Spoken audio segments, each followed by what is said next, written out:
As an NACD governance fellow, it is a particular pleasure to be here today speaking to you about data, risks, and opportunities in the boardroom and beyond. But before we kind of dig into some of the content, I want to ask, how's the buzzword bingo going? You guys been playing this, right? Big data, IoT, AI, innovation, you've been hearing about these things, right, the last few days. This kind of thing makes what we do as board members or as executives very challenging, right? Because there's a lot of words and sometimes it's difficult to cut through that noise. And that's one of the biggest challenges out there when it comes to data. Part of this is driven by the fact that there are dynamics around technology development where we hear about things and they're almost treated as fait accompli. They are treated as things that are already here. And yet they're still very much in early parts of development. I know I talked about this on a panel yesterday. How many of you have seen a video on YouTube or somewhere else, one of these Now This videos, and it's some new technology that solves a major problem of the world? And you watch it, and it's like 30 seconds long, and it has motivational music, and you're done watching it, and you go, that problem is solved, and you close the window, right? This is because of a dynamic I call hype locusts. Right? And you've got this dynamic, right? So you've got companies, they create these videos, they're quite inspiring, you've got a new technology, but it's really, if we think about development, right, it's somewhere between ideation and experimentation, right? There's other phases like push to commercial development, early development, and then widespread adoption.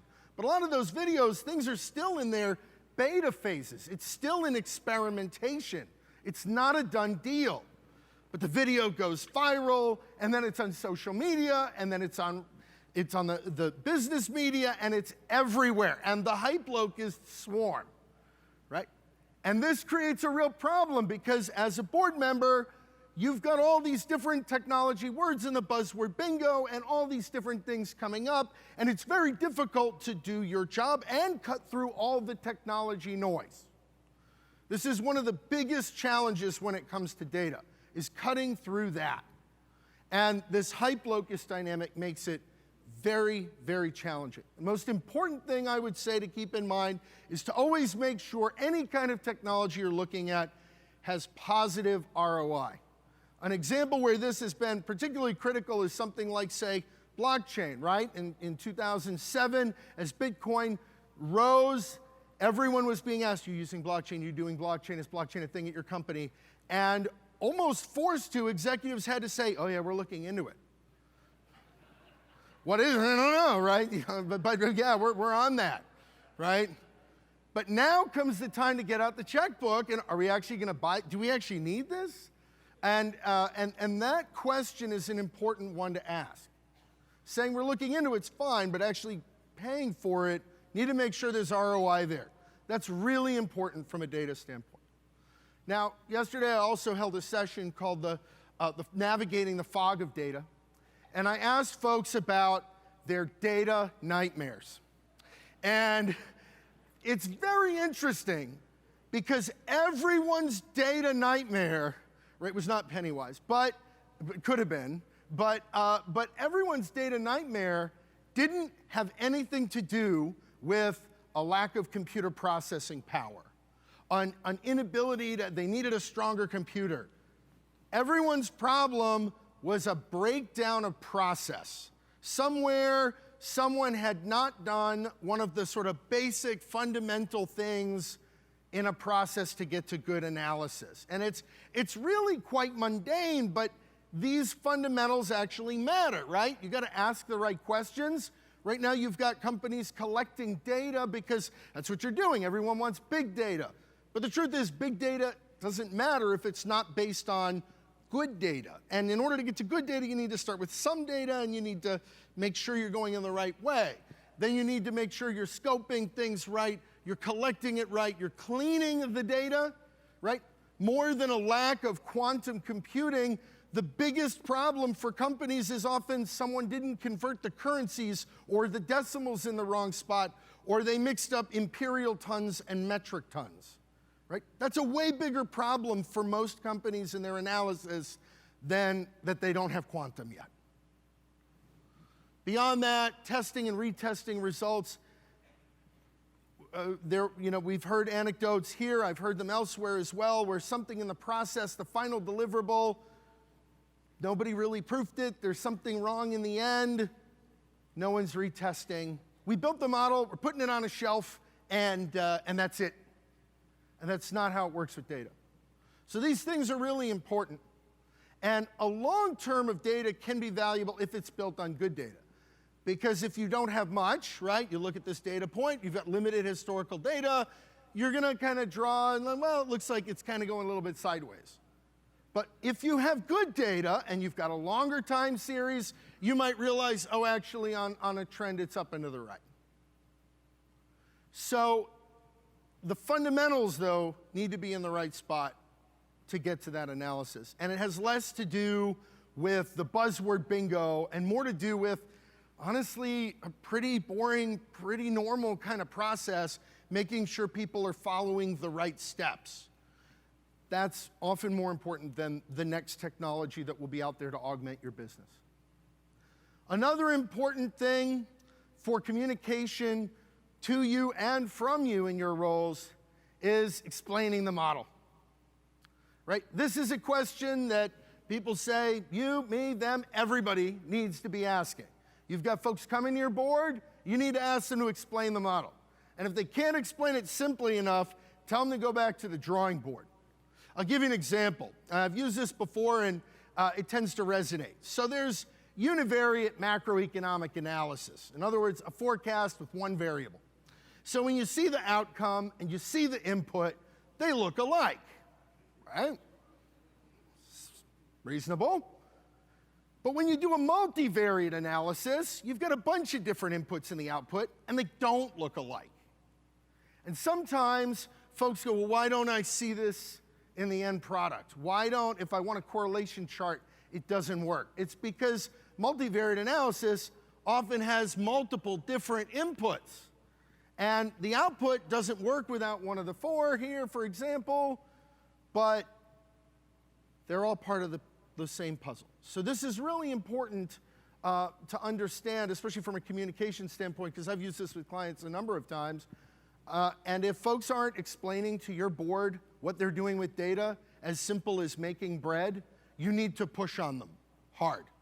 Because if they can't explain it simply, honestly, they don't understand what they're doing. Now, we are seeing more advanced technologies, and I'm not to check off a box on your bingo cards, but, quantum computing is becoming a thing. Just this week, Google's quantum computer solved a problem in about 3 minutes and 20 seconds that would have taken the fastest supercomputer on Earth 10,000 years to solve. Now, it's really good at solving certain kinds of problems, what are called non-deterministic, probabilistic things. In other words, this quantum computer that could do something in 3 minutes and 20 seconds, it would take 10,000 years. It wasn't doing 2 plus 2, it was doing some unusual kind of factoring. That's complicated for a classical computer, and it's probabilistic. Now, that's not going to be the biggest problem in your organization about data. Any of the companies you serve are probably having bigger issues because people don't understand Excel.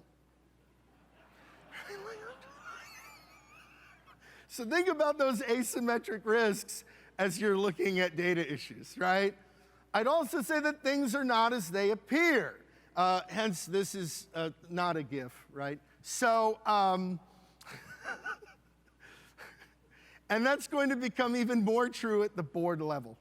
So not only quantum computing, but artificial intelligence is going to add wrinkles of complexity to the things that you and your organizations will need to sort through. These are all pictures of people, cars, and pets that do not exist.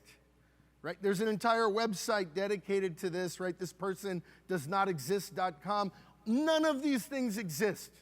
I had a conversation earlier this week with an insurance company, and we were discussing the future of AI and what happens when you have people submitting insurance claims that don't exist. Not that the event didn't happen, but that even the person that's filing the claim for the event didn't happen, but everything around it has been created. the levels of depth for this are going to be a problem. And even text-wise, you're going to see this not just coming to a lazy high schooler near you, but OpenAI, which is an organization that was funded in part by Elon Musk and has received other funding from big tech companies. It's a nonprofit. This is a paragraph about the keywords for this were, for today's homework assignment, please describe the reasons for the U.S. Civil War, right? It's easy to identify where the Civil War happened because so many people and so many books and so much television tell us that what it was about, and right? It's not a great essay, but you know, it would probably get like a B or a B plus in like 8th or 9th grade. And if you got like a sleepy teacher in junior or senior year, it might still get a B, even for a person higher up in high school. So that's right now. Imagine what AI can write with a prompt a couple years from now. And what that means for, say, cybersecurity or for your business practices. Not only are you going to be getting spam emails to no end, but now you're getting emails that look real, that are written by AI and are complicated and layered. And this is going to add challenges ahead. Now, there are a couple other things that are important about the new technology. One of them that impacts my view on what's going to happen with the trade war is the quantum computing patent stuff, right, that now becomes sort of a national security risk because China has quantum key distribution, and the red line that's really high is the number of Chinese patents around quantum. The blue line, which is a lot lower, are US patents for quantum. So there are also some national security ripples here.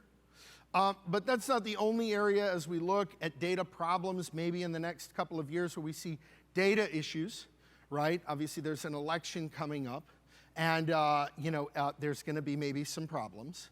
I am concerned about what happened in the last cycle with ads, and social media was weaponized. Even recently, though, the Russians have been claiming now the US is somehow using Facebook and social media to weaponize the population in terms of social conflict. But look, this time is never different, right? By the way, this is something every economist ever said, except for maybe Fed Chairman Jay Powell at Jackson Hole in August 2019. For those of you who want my dismal view on the economy, see if you can get the video from the last panel. So we won't go too dark there, but this time's never different. Elections are always about following the money, which is why I wrote the optimistically titled book, The Dumpster Fire Election. It's a nonpartisan tome about what we're going to see in 2020. The reason things are going to be particularly polarized isn't just because of social media, it's because of the numbers. And this might be tough to see. On the left is a chart, this is from Pew Research, of the percent of people who always vote, and on the right are the people who always donate. Interestingly, people who are consistently liberal are 50% more likely to vote than people who are moderates. People who are consistently conservative are twice as likely to vote as moderates. More importantly, people who are consistently liberal are almost 4 times as likely to donate to a candidate as a moderate, and people who are consistently conservative are over 3 times as likely to donate as a moderate. So I ask you, why would you ever pitch to the middle? They don't pay, they don't vote. Follow the money, gang. It's going to be a dumpster fire. I'm just saying. So, yeah, it will. So, as I think about other data that's maybe more prescient for a board member on a longer term, you know, we've talked some headline stuff. I want to talk about the value of trend line over headline. And perhaps the most important thing, these are demographics. This is population growth, and this is in millions, of planet Earth. And the important takeaway is, in 2050, there will be about 2.1 billion more people on planet Earth than there are now.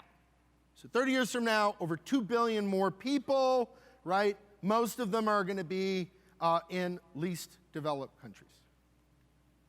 The second thing is that over the next 20 years, real per capita GDP is going to go up a lot.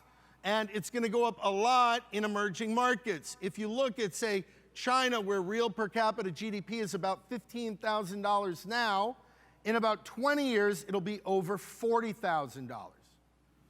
India, right, less than 10 now, it'll be over 20.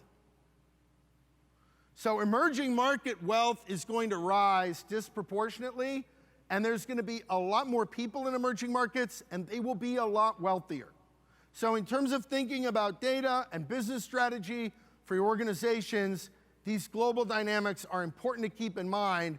Demographics are aircraft carriers that don't turn quickly.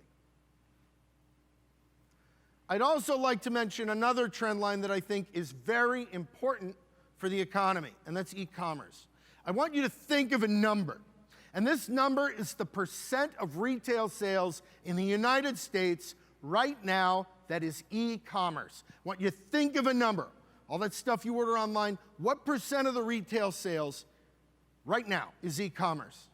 And I know how smart this group is, so I know you're all thinking about 10.7%. What, were you thinking of something bigger, perhaps? Right? Well, don't worry, it will be, but it's not right now. And that's going to continue to rise. A couple other big trends to consider is that the number of activist investor demands in 2018 hit a record level on a global basis. Also in the US, it hit a record. About 39% of those activist investor demands were tied to environmental topics, whether it was climate change or sustainability or something else in the environment. That's going to increase. What's also going to increase is the number that are related to things like data privacy and data and those sorts of things. So as we think about opportunities and risks for data in the years ahead, that's going to be really important from a governance standpoint, and there will be pushback. Also important to keep in mind, these are some numbers from 2007, that if you look at big data, there was a survey done by New Vantage Partners of where the big successes have been in data. And the biggest area of success, that's the blue bar here, where you've started to see value is decreasing expenses, right? Doing spend analysis is nothing new. A lot more companies do it than did it a decade ago, but that's a big value. The next one is finding new innovation areas, but the areas where the blue bar is kind of low is transforming the business for the future, which almost half the companies hadn't started, and establishing a data-driven culture where companies had started it but not seen value. It is very tough to create a data-driven culture. And it gets back to that whole idea of everyone's talking buzzwords and people don't know how to use pivot tables, right? So this is like a real thing. And you have asymmetric risks within companies because that knowledge sometimes needs backfill. So, a couple thoughts and recommendations to build a culture of data. It's like war. You go to battle with the data you have, not the data you want. And so one of the recommendations I'd have, and I'd push you on, and we talked about data nightmares, is to think about your data dreams, right? And now that might be a weird thing, right? Like I live in data, so that's a different thing. But what data do you wish existed right now? We had this discussion in the Navigating the Fog of Data session yesterday in the workshop, and people were thinking about what data they wished existed. And oftentimes, you can create that data, or it may exist somewhere. So I would encourage you to go back to your boards and think about what data you wished you had right now. Because there's a really good Chinese proverb about this. The best time to plant a tree was 20 years ago. The second best time is now. And so if you want to start having the data to make a meaningful transformation in the businesses you advise and you serve, you need to start getting that data in place now for the future. And the third thing, which I've talked about for communication, ask folks to explain things simply. Tell them to avoid the buzzword bingo and ask for that and do it yourselves as well. Now, the last thing, as an economist, I feel comfort in knowing that some data is always the same, right? So when I think about financial markets, I'm sure we all know, right? There's two things that will always drive financial markets. You guys know what they are, right? Supply and demand? Come on, guys. It's fear and greed. You know that. I know you guys got that. All right, well, thank you very much. It has been my pleasure to speak to you today. Thank you.